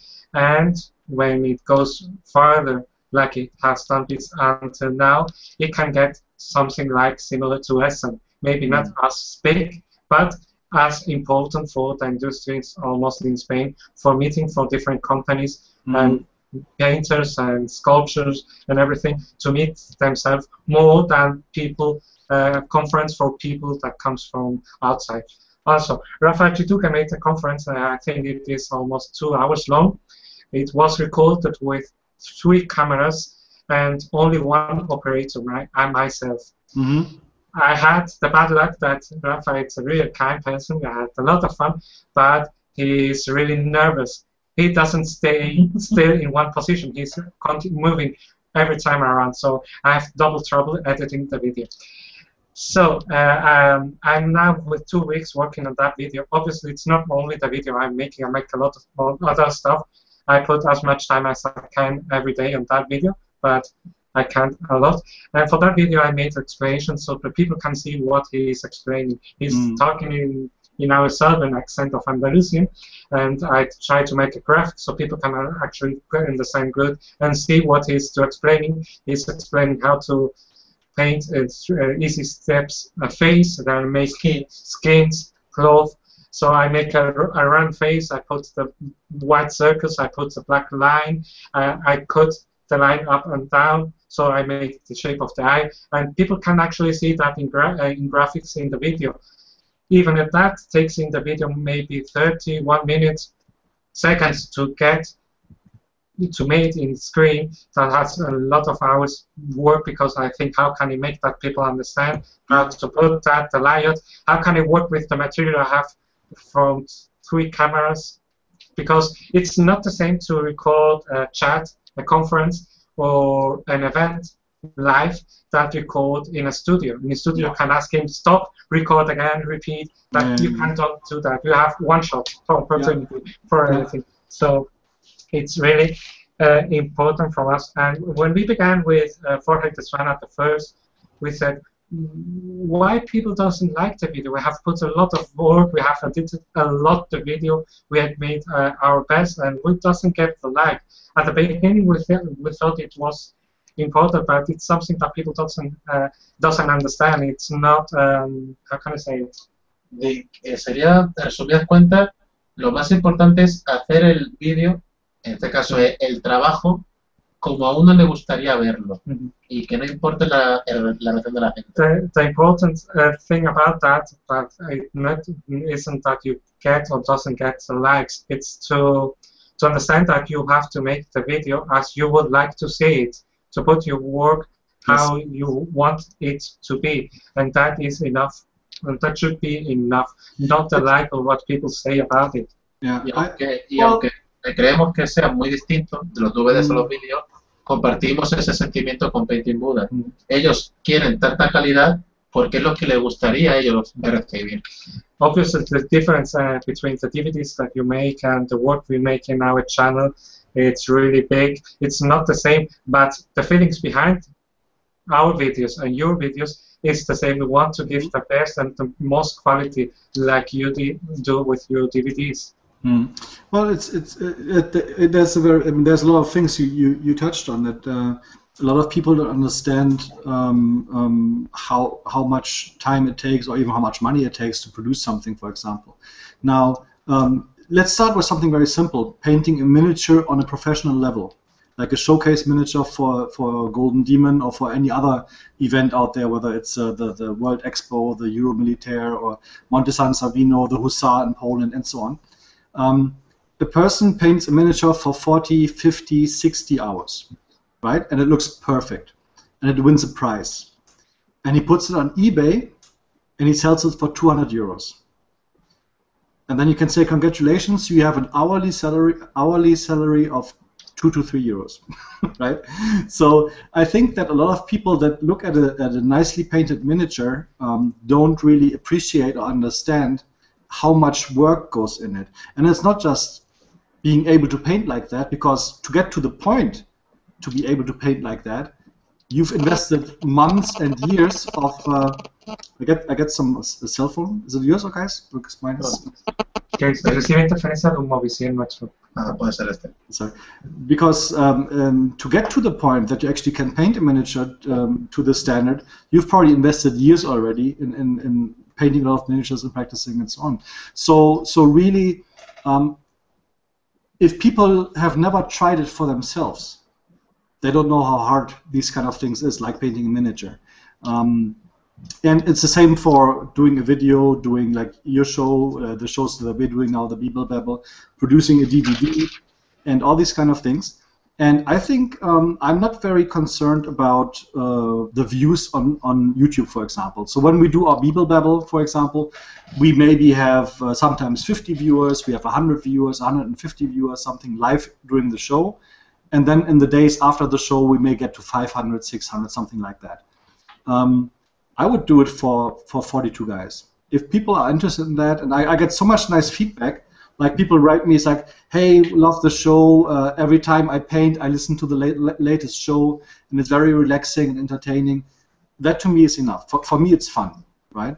And as long as it's fun, I think in the end, people will appreciate it. But it takes time. I just looked at our Facebook numbers for this year, and from compared to last year and how it progressed. And it took us a year and a half to actually even see a little increase in the likes on Facebook. So you have to just stay at it, and it'll happen. Mm-hmm. 1 second. Sorry, that was long. No problema. Good. Bueno, la gente muchas veces tampoco entiende que todo esto tiene muchas cosas detrás, tiempo, una inversión de tiempo, una inversión de dinero. Por ejemplo, una persona que se dedica profesionalmente a pintar miniaturas, ya digamos para una Golden Demo, para un concurso, para una Estresa o toda la retaíla de concursos que han nombrado, o incluso a nivel profesional para un encarte y demás, pues puede tener unas 40, 50, 60 horas de trabajo dedicado a esa miniatura para pintarla para un concurso. Ahora esa persona lo coge y lo pone en eBay por 200 euros y la gente piensa que es caro o no, lo compra, pero nadie se para a pensar que le han pagado a ese hombre 2 o 3 euros por hora de su trabajo. O sea que en verdad no está realmente valorado. Además que también hay que tener en cuenta que no solo el hecho de las horas que le ha dedicado a pintar esa miniatura, que pueden ser muchas, sino las horas que ha tenido que dedicar a estudiar, a mejorar, a aprender nuevas técnicas, a aprender y los intentos uno detrás de otro hasta llegar a ese nivel de pintura. Muchas veces este concepto no lo llega a entender la gente si no lo hace por ellos mismos. Si no se ponen, se sientan a pintar ellos mismos una miniatura o se sientan y se ponen a editar un vídeo, como en nuestro caso, para llegar a entender la magnitud del trabajo, el esfuerzo que supone hacerlo. Incluso los vídeos directos que nosotros hacemos, los vídeos que podemos hacer nosotros en Forge de Man, los vídeos que hace Painting Buddha en Video Babel, todo esto tiene su trabajo y se tendría que, todo esto tiene su trabajo. Además, por ejemplo, su show de Video Babel tiene muchas veces 15 personas viéndolo en directo, otras veces 150, va moviéndose, dependiendo del tema y demás, pues va variando. Después pueden alcanzar 500 o 600 visitas cuando ya está el vídeo lanzado y se queda ahí. Pero él incluso dice que se lo pasa tan bien que lo haría por 42 personas simplemente que lo vieran, porque es eso, a él le gusta hacerlo y son 42 personas que están diciendo que les gusta el programa, que hablan con él, les plantean dudas y hay esa comunicación y demás. Incluso en Facebook se han llevado 1 año y medio que no han visto ningún crecimiento real. Hasta que no ha pasado ese año y medio no han empezado a ver un crecimiento ligero en los likes de Facebook. O sea que ha sido todo bastante lento. Nosotros, ya hablando, para finalizar un poquito este tema, porque suena mucho a auto de bombo, ¿no? Nosotros llevamos más o menos 3 años. Cuando alcanzamos los 2000 suscriptores en YouTube, que nunca nos cansaremos de dar las gracias a todos. That's pretty good, 2000. Sí. Hicimos un directo en el cual nos sinceramos mucho, explicamos el funcionamiento, sobre todo al nivel de dinero que puede dar a YouTube. nosotros tenemos cerca de 1200 vídeos en el canal y eso, no sé, que hemos trabajado mucho. Eso la gente, porque nos preguntaron en el desafío Wargame, que fue unos 15 días antes, ¿no?, de ese especial, a mí me preguntaron dos fans, o por lo menos dos gente que nos veía y que nos preguntó, hola Garudén, ¿qué tal? Y esto, lo otro. Nos preguntaron que si un vídeo, que quizás nosotros en el canal tenemos vídeos con 70 reproducciones, a lo mejor, y dice, bueno, ¿y se puede vivir de eso? Hombre, es que entonces en ese directo lo explicamos. Realmente, nosotros de YouTube, quizás de ese vídeo haya solo 70 reproducciones, pero como hacemos tantos vídeos y no todos tienen esa... Claro, luego hay otros con 500, otros, por ejemplo, está el de hay uno de Mick Jiménez con 10.000 y pico, o sea, nosotros al tener tantos vídeos en YouTube, con que trase una persona por día a cada uno de los vídeos, ya son 1200 reproducciones. YouTube nos paga mensualmente una media de 100 euros, que no da para vivir, pero sí da para enviar algún paquete, de comprar pegamento y con las bancas para hacer escenografía. El negocio real de Forge the Band está, como en casi todos los videoblogs y tal, en lo que se hace por detrás a las empresas. Nosotros, entre otras cosas, hacemos encartes para cajas. Y esto, en una caja, nunca vamos a poner el sello de Forge the Band, porque no es nuestra caja, es la caja de una empresa. También hacemos dioramas y escenografía. Y eso, a más de uno, eso le sorprendió. Digo, mira, no, es que Forge the Band, aparte de que nos gusta, porque es la principal razón para hacer un trabajo o crear un trabajo propio que te guste, no solo el dinero, lo usamos como escaparate. Es un poquito el embudo para proyectar todo lo demás, o donde se proyecta todo lo demás. Nosotros, tú lo sabes bien, Michael, tuviste, por ejemplo, estuviste activo en un directo con Jeremy Glenn de Creaturecaster y viste que en ese directo podíamos ser 50 personas. Lo normal en un directo nuestro normal son 10, 15 personas. Ahora mismo hay 8, no pasa nada. No podemos pretender, ni tú ni nosotros, que todos los directos tengan el mismo interés, porque tampoco lo buscamos. Habrá gente, por ejemplo, uno de nuestros directos más grandes fue con Mark Raxon de Product Games hablando sobre Alien vs Predator en pleno Kickstarter. En directo no sé si hubo 800 o 900 personas. ¿Por qué? Porque es Alien vs Predator. O sea, como más grande que eso. Entonces, yo lo que creo que cuando tú haces algo con sentimiento, hay veces que gente confunde sentimiento con profesionalidad, suele tirar a la par, funciona. Pero principalmente no hay que trabajar en YouTube o en Facebook buscando likes, buscando visitas. No, las visitas vienen con el tiempo, vienen con el trabajo continuo. Yo he visto, desgraciadamente, videoblogs españoles muy profesionales, muy poderosos, que los pobres al año se cansaron y lo tuvieron que dejar, porque creían que el dinero iba a venir. Y yo veo esto como una carrera de fondo. Pues, tú mismo seguramente en las ventas de los DVD al principio serían pequeñísimas y dicen, bueno, hay que seguir.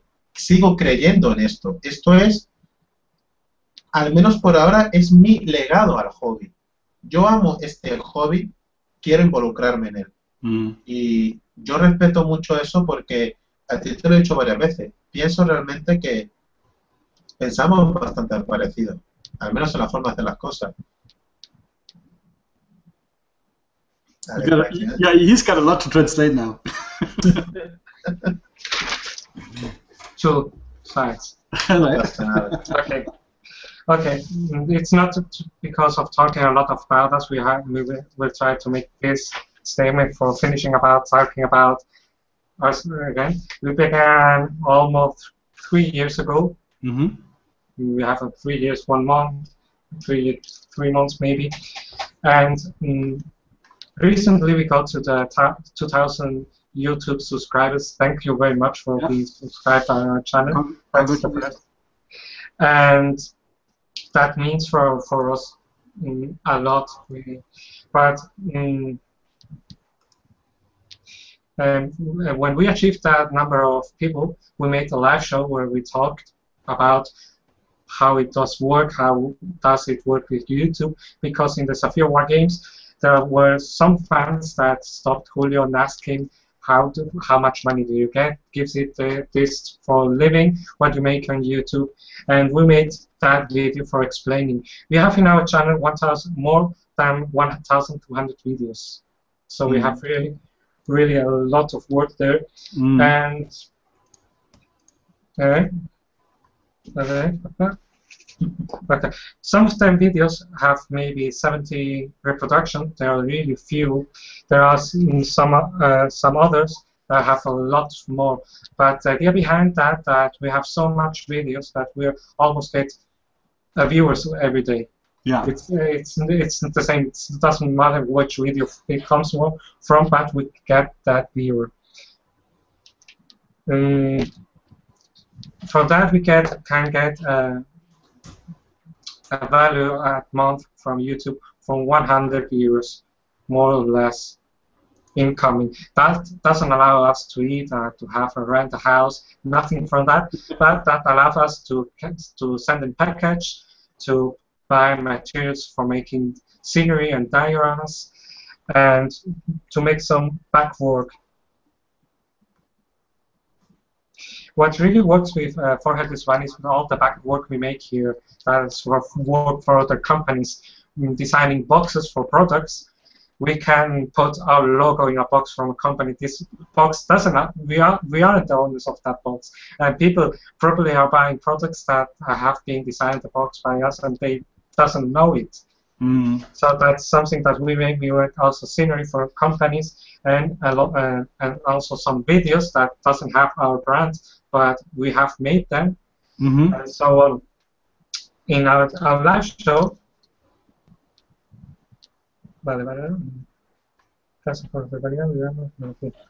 we make that out because we like it, and it's something we want to give and transmit in our videos. It's something we are passionate about. We like them. And for example, you have been in the live show with Jeremy Glenn.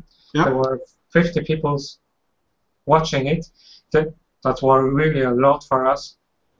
The usual buyers are 10, 50, 8, sometimes, like today. And that doesn't actually matter. The video stays in internet, the videos gets more viewers. It's true that when you have more viewers in live show, it's more dynamic, they make questions, it's more fun, it gives more variety to the, more dynamic to the video and the show how it goes. For example, something that one show we did was with Mark Robson, that was the live, that more people have seen. ¿Cuánto me dijiste? 800? 800, 900, pico, por ahí al lado. En directo. Okay, was with Mark Robson about the Kickstarter of Alien vs Predator. Yeah.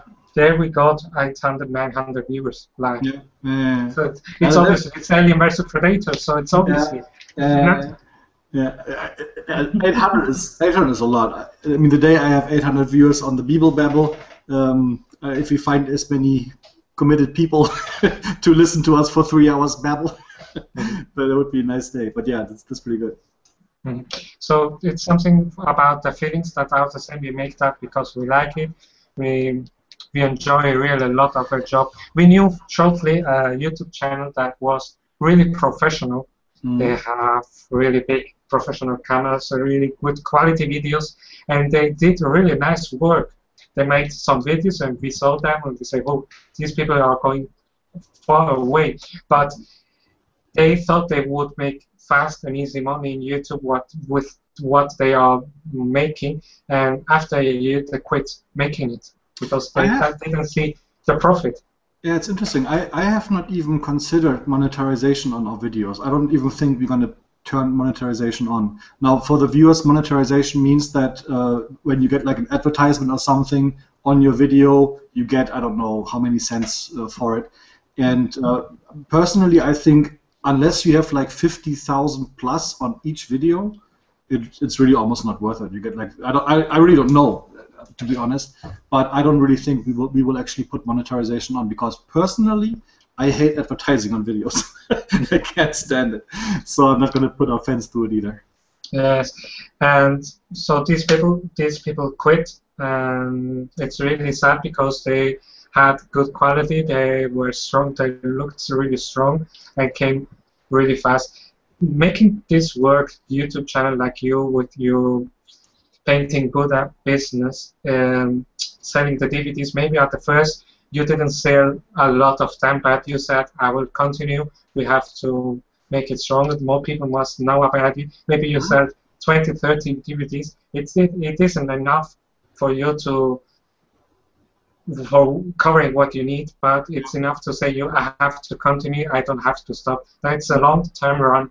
Like us, we won't quit, we are running and being on the road without stopping. Después era lo otro, Julio, que me quedé. Que digamos que básicamente que como es como lo que le va a dejar al hobby. It's something it's the idea behind that is that this all is what I will leave to the hobby. What is behind what I've made will be all for the hobby, and it will be also there. I would even go a little farther. I don't think it's just the hobby. Really, what you guys are doing or what we're trying to do is community work. For example, Creature Caster, or Infamy games, or like we did with Hangar 18 or Drakeris games, and so on. A lot of the people that follow Painting Buddha heard nothing about Creature Caster. They didn't know about it, right? So we did the shows, and there was in total a couple of thousand views that we had. We had all of the posts and so on, promotions, and what started as a I talked to this guy once, turned really into a friendship. I've never met this guy, right? But we talk on Skype all the time, and so really what we did there was we created links between two people that are very passionate about the hobby, and the community was able to watch us do that. And now he's got fans that are our fans, and we got fans that are his fans. And now we're starting to kind of mingle the fans, if you want. And we met new people through that, like Dizzy Angel Demon, for example. I would never have talked to her if it hadn't been for Creature Caster. She backed Creature Caster, I backed Creature Caster, and all of a sudden we were on a talk show together, right? And that's what community is all about. And I think the painting community, or any community for that matter, but especially the painting community, where people are so distributed all over the planet, we need to actively seek each other out. It's not like you go on the street and say, miniature painters, and then 50 windows open. It's very rare to actually find a lot of people in your area. And that's kind of what our community is really good about. And I think that with the work you're doing, with the work that the guys from the Chilling Wargamers are doing, and there's so many other forums out there that do community work, we actually grow the community, and we tell people about new stuff, like Creature Caster, like Infamy Matches, like Hangar 18, the pin-up style girls, and so on. And that's community work. And that, in the end, will grow the market for everyone, right? And why not do it? I think that is our mission, really. Mm-hmm.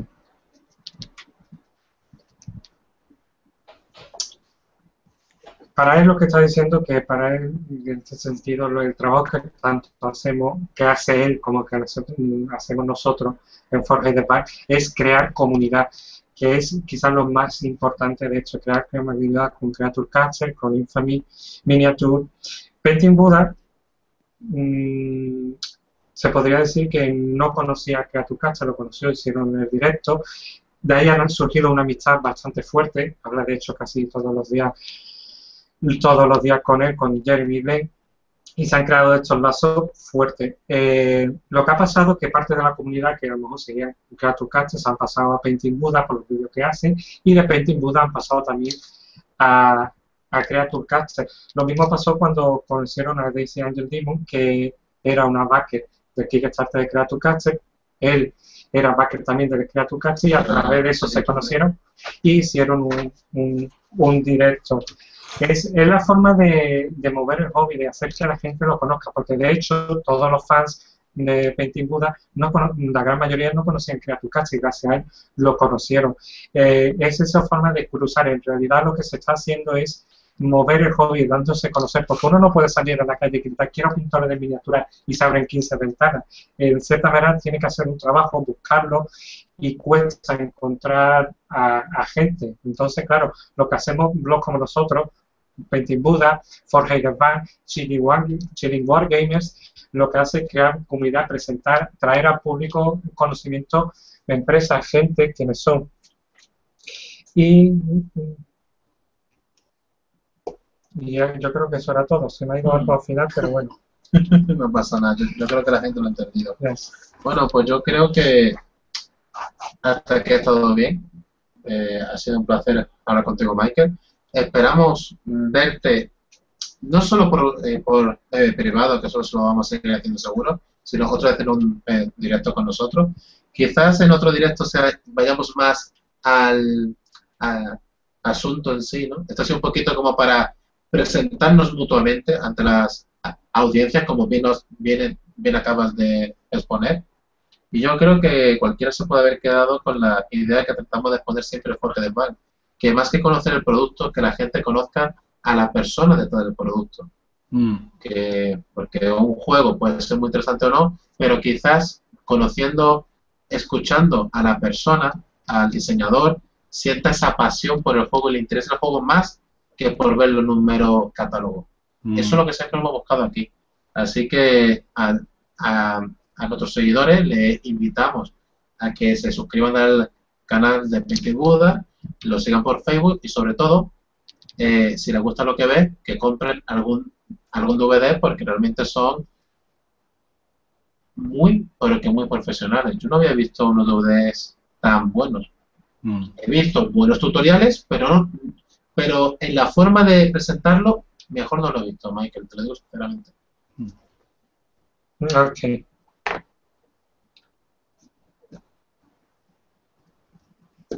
Awesome. That's now the end for the show. Thank you very much for being here. For us, it has been a pleasure. As you have said, something really important for us is to make community.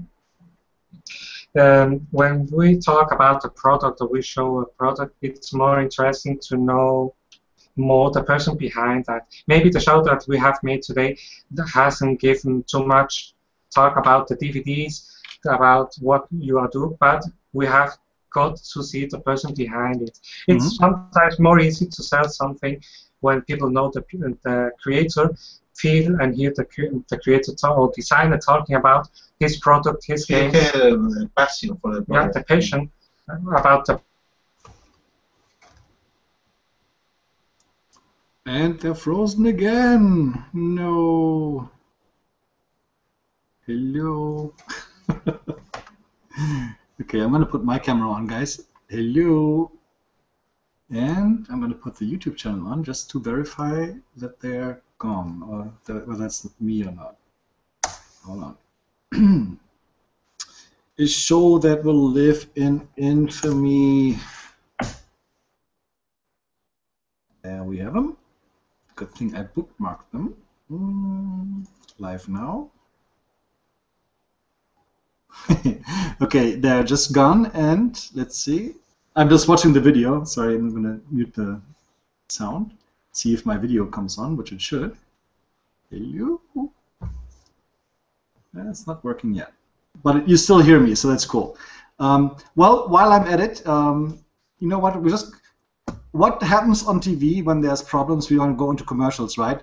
We're going to switch right into commercials right now, because we did talk about the DVD, and I didn't really want to do this, but now let's do it anyways. We have a new website, which I just going to show you real quick while the guys come back, hopefully. And this is available at paintingbuddha.com. And on here, you see you can get all the information you need for the DVDs We have videos up so you can see if this is something for you or not. We also have a couple of items which are almost sold out. If I might point out, everything that says Season 1.1, or it has in it, is almost sold out. Like on the supporter boxes, I think we have 12 left. On the Mega Box, which includes everything we've done so far, we have 8, I believe, 7 or 8 left. So just saying.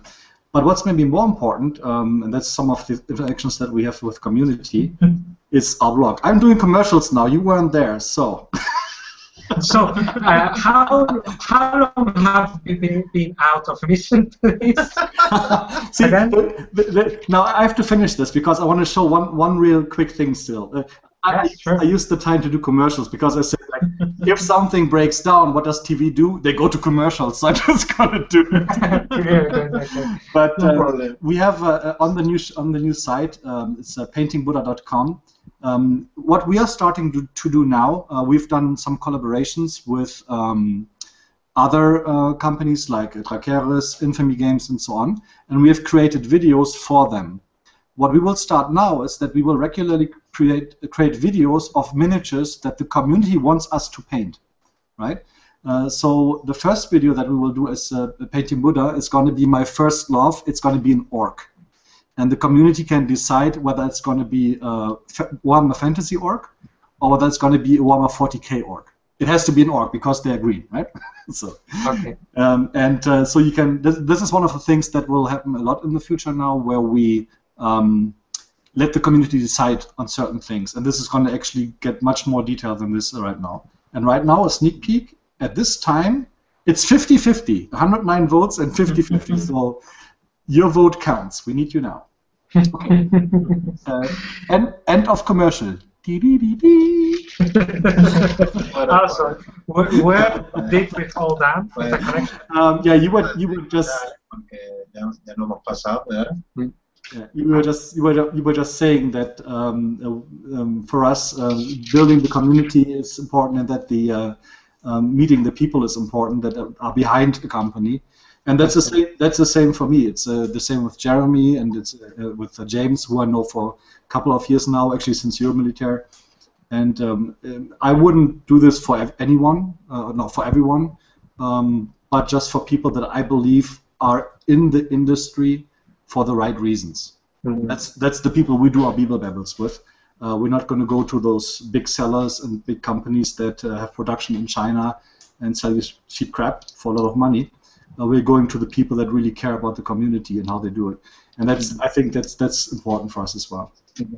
So I resume the community. It's important, and we want in our videos, like you, doesn't sell the product. You have the DVD. We want the people to know who is behind it, mm-hmm. how it is, how it sings, because there is nothing that sells better than the creator talking about his own product with passion.